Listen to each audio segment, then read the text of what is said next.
পথ দুর্ঘটনার প্রথম ঘন্টায় হাসপাতালে নিয়ে যাওয়া হলে বিনামূল্যে চিকিৎসার প্রকল্প আনুন সুপ্রিম কোর্ট।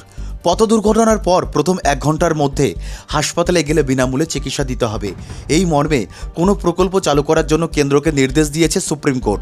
14ই মার্চের মধ্যে কেন্দ্রকে এই প্রকল্প চালু করার জন্য বলা হয়েছে। সাধারণত কোনো পথ দুর্ঘটনায় আহতদের চিকিৎসার জন্য দুর্ঘটনার পরে প্রথম 1 ঘন্টাকে ভীষণ গুরুত্বপূর্ণ হিসেবে ধরা হয়।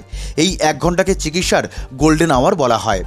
দুর্ঘটনার পর প্রথম 1 ঘন্টায় যাদের চিকিৎসা শুরু হয় তাদের ক্ষেত্রে চিকিৎসা সবচেয়ে বেশি ফলপ্রসূও হয়। অনেক ক্ষেত্রে প্রথম 1 ঘন্টায় চিকিৎসা শুরু না হলে আহতদের মৃত্যুর সম্ভাবনাও থাকে।